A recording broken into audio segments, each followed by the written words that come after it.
Hola amigas y amigos psicocracks, hoy hablaremos acerca de qué es el síndrome de Estocolmo. El síndrome de Estocolmo es una respuesta psicológica. Este ocurre cuando los rehenes o víctimas de abuso crean vínculos con sus captores o abusadores. Esta conexión psicológica se desarrolla a lo largo de los días, semanas, meses o incluso años de cautiverio o abuso.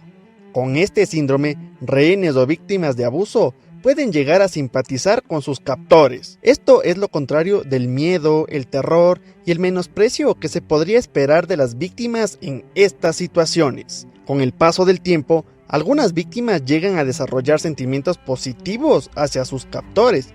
Incluso podrían empezar a sentir que comparten objetivos y causas comunes. La víctima podría comenzar a desarrollar sentimientos negativos hacia la policía o las autoridades. Pueden llegar a sentirse resentidos con cualquiera que esté intentando ayudarles a escapar de la peligrosa situación en la que están. Esta paradoja no ocurre con cada rehén o víctima, y no está claro por qué ocurre en algunos casos. Muchos psicólogos y profesionales médicos consideran que el síndrome de Estocolmo es un mecanismo de supervivencia o una manera que ayuda a las víctimas a manejar el trauma de una situación aterradora.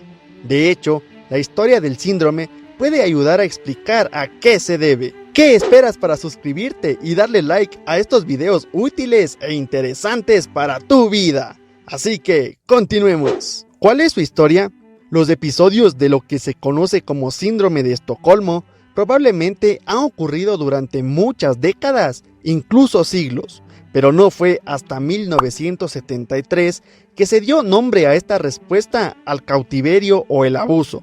En esta fecha, 2 hombres retuvieron a 4 personas como rehenes durante 6 días después de un robo a un banco en Estocolmo.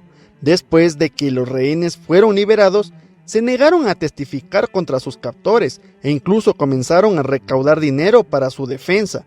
Después de eso, psicólogos y expertos en salud mental asignaron el término síndrome de Estocolmo a la condición que ocurre cuando los rehenes desarrollan una conexión emocional o psicológica con las personas que los mantuvieron en cautiverio.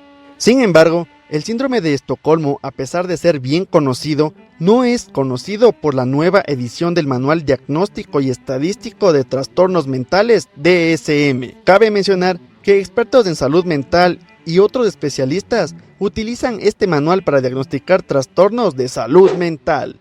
¿Cuáles son los síntomas? El síndrome de Estocolmo se reconoce por 3 eventos o síntomas distintos, que son: la víctima desarrolla sentimientos positivos hacia la persona que la mantiene cautiva o abusa de ella. La víctima desarrolla sentimientos negativos hacia la policía, las figuras de autoridad o cualquier persona que podría estar tratando de ayudarles a alejarla de su captor. Incluso puede negarse a cooperar contra su captor. La víctima comienza a percibir la humanidad de su captor y a creer que comparten los mismos objetivos y valores. Estos sentimientos suceden a menudo debido a la situación emocional y muy cargada que ocurre durante la situación de rehenes o un ciclo de abuso. Por ejemplo, las personas que son secuestradas o tomadas como rehenes suelen sentirse amenazadas por su captor, pero también dependen en gran medida del mismo para sobrevivir. Si el secuestrador o abusador les muestra algo de bondad, pueden empezar a sentir sentimientos positivos hacia su captor por esta compasión. Con el tiempo, esa percepción comienza a cambiar y sesgar la manera como ven a la persona que los mantiene como rehenes o abusa de ellos. En los próximos días saldrá el video de los ejemplos de casos del síndrome de Estocolmo, así que suscríbete para que seas el primero en verlo y no te pierdas de estos videos interesantes, útiles y poderosos para tu vida. Así que en los próximos días saldrá un video chévere, chido, bacán del Puctas. Y ya nos vemos. Chao, psicocracks.